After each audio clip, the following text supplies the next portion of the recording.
பேரன்பு serial September 25 நாளைக்கான எபிசோடில் என்ன நடக்கலாம் அப்படிங்கிறத ரிவ்யூவாக பார்க்கலாங்க. ராஜிமா பார்க்குறதுக்காக ஏகாம்பரம் வந்திருக்காங்க. அவர் நான் என்னமோ நம்பிக்கை துரோகம் பண்ணேன்னு சொல்லியிருக்கீங்க, நீங்கள் பண்ணதுக்கு பேர் நம்பிக்கை துரோகம் இல்லையா? அதை பற்றி தானே ஊரே பேசிகிட்ருக்கு. நீங்கள் சண்மதிக்கும் அவங்க குடும்பத்துக்கும் பண்ணதுக்கு பேர் என்ன? அதுவும் நம்பிக்கை துரோகம் தானே. நான் உயிர் இல்லாத ஒரு கட்டடத்தில் தான் நான் நம்பிக்கை துரோகம் பண்ணேன். ஆனால் நீங்கள் ஒரு குடும்பத்துக்கே நம்பிக்கை துரோகம் பண்ணியிருக்கீங்க. என்னென்னமோ பெருசாக பேசுகிறீங்க அப்படின்னு அவர் சொல்லிகிட்ருக்க ராஜீவ் அப்படியே ஸ்டன்னாகி நிற்கிறாங்க. அப்போ கார்த்திக் வந்து அவர் கழுத்தை பிடிச்சி என்ன பேசுகிறனே அப்படின்னு சொல்லிட்டு சண்டை போட, இன்னொரு பக்கம் ராஜிமா அப்படியே மயங்கி கீழே விழுந்துடுறாங்க. அதுக்கப்புறம் அவங்களும் அங்கேருந்து கிளம்பிடுறாங்க. எல்லாருமே ரொம்ப பயந்து போய் அம்மா அம்மான்னு சொல்லிட்டு கத்துறாங்க. அதுக்கப்புறம் ஜீவாவை 108க்கு கால் பண்ணுங்கிறாங்க கார்த்திக். அம்மா உங்களுக்கு ஒன்றும் இல்லைம்மா அப்படின்னு கார்த்திக் சொல்லிகிட்டே இருக்காங்க. கூடவே ஸ்வேதா, அமுதா, ஆர்த்தி எல்லாருமே உங்களுக்கு ஒன்றும் பிரச்சனை இல்லை, நல்லாயிரும்னு சொல்லிகிட்டே இருக்காங்க. ஆர்த்தியை தண்ணி எடுத்துகிட்டு வர சொல்லி முகத்தில் தெளிக்கிறாங்க. அதுக்கப்புறம் லைட்டாக கண்மொழிச்சு பார்க்குறாங்க ராஜிமா. நான் நம்பிக்கை துரோகம் பண்ணிட்டேனா அப்படின்னு சொல்லிட்டு இருக்காங்க.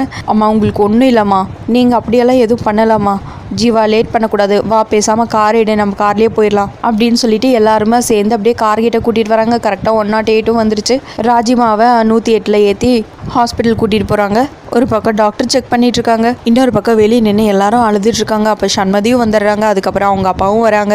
என்னாச்சு ஏதாச்சு அப்படின்னு ஐயப்பன் பாண்டியன் வந்து கேட்டுட்ருக்க. உடனே அமுதா வந்து நடந்து முடிஞ்ச விஷயத்தை பற்றி பேசி இப்படி சம்பந்தியமாவும் பண்ணி படுக்க வச்சுட்டாங்க அப்படின்னு அறங்குறையாக சொல்ல, என்னாச்சு எனக்கு ஒன்றும் புரியலையே, இவங்க என்ன சொல்கிறாங்க அப்படின்னு ஐயப்பன் பாண்டியன் கேட்க, எல்லா விஷயத்தையும் கார்த்திக் வந்து டீட்டெயிலாக சொல்கிறாங்க. அப்போ உடனே ஐயப்பன் பாண்டியன், தம்பி நீங்கள் எதுவும் மனசில் வச்சுக்காதீங்க, நீங்கள் இதை பற்றியெல்லாம் பெருசாக எடுத்துக்காதீங்க, சீக்கிரமாகவே அம்மா குணமாயிருவாங்க அப்படின்னு ஐயப்பன் பாண்டியன் ரொம்ப நம்பிக்கையோடு பேசிகிட்டு இருக்காங்க.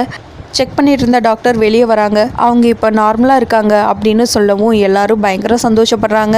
நான் ஏற்கனவே சொன்ன மாதிரி சர்ஜரி எவ்வளோ சீக்கிரம் பண்ணுறோமோ அவ்வளோ சீக்கிரம் அவங்க உடம்புக்கு நல்லது, இல்லைன்னா ரொம்ப கிரிட்டிக்கல் ஆகிடும் அப்படின்னு டாக்டர் சொல்லிட்டு இருக்க. சரிங்க டாக்டர், இன்றைக்கே கூட சர்ஜரி பண்ணுறதுனா பண்ணிடலாம், ஒன்றும் பிரச்சனை இல்லைங்கிறாங்க ஜீவா. அம்மா டாக்டர், அம்மாவோட ஹெல்த் கண்டிஷன் தான் ரொம்பவே முக்கியம், அதனால நம்ம சீக்கிரமாக சர்ஜரி பண்ணிடலாங்கிறாங்க கார்த்திக்கும். சரி, அதுக்கான நான் ஏற்பாடெல்லாம் பண்ணுறேன் அப்படின்னு டாக்டர் சொல்லிட்டு இருக்க. டாக்டர் நான் அம்மாவை பார்க்கலாமாங்கிறாங்க ஸ்வேதா. இல்லைம்மா, அவங்க அதிகமாக பேசக்கூடாது, பேசி எமோஷ்னலானா அதுக்கப்புறம் ரொம்ப கிரிட்டிக்கல் ஆகிடும் அப்படின்னு டாக்டர் சொல்ல, கரெக்டாக உள்ளே இருக்கிற நர்ஸ் ஒருத்தவங்க வெளியே வராங்க. அவங்க சண்மதின்னு வாயில் சொல்லிகிட்டே இருக்காங்க. அப்படின்னு சொல்ல, சண்மதி நீ மட்டும் உள்ளே போய் பாருமாங்கிறாங்க டாக்டர்.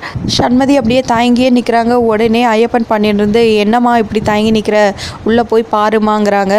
சரிப்பா அப்படின்னு சொல்லிட்டு சண்மதி வந்து உள்ளே போகிறாங்க. இன்னொரு பக்கம் அமுதா, ஆர்த்தி 2 பேரும் என்ன இவளை மட்டும் தனியாக கூப்பிட்டு பேசுகிறாங்க, இந்த நிலமையில் அவங்க இருக்கிறதுக்கு காரணமே இவ தான், இவளை கூப்பிட்டு பேசிட்டு இருக்காங்க அப்படின்னு 2 பேரும் முணுமுணுத்துட்டு இருக்காங்க. சண்மதி என்னை மன்னிச்சிருமா, நான் மனசார உங்ககிட்ட மன்னிப்பு கேட்குறேன். நான் என் வாழ்நாள்லேயே யாருக்கும் எந்த கெடுதலும் பண்ணதே இல்லை. நான் பண்ண ஒரே தப்பு உன் கல்யாணத்தில் தான். ஒருவேளை இதுக்கப்புறம் நான் உயிரோட இருப்பனோ மாட்டேனோ எனக்கு மனசெல்லாம் உறுத்திக்கிட்டே இருக்குது. உன் வாயால் ஒரே ஒரு வாட்டி என்னை மன்னிச்சிட்டேன்னு சொல்லு, எனக்கு அது போதுங்கிறாங்க.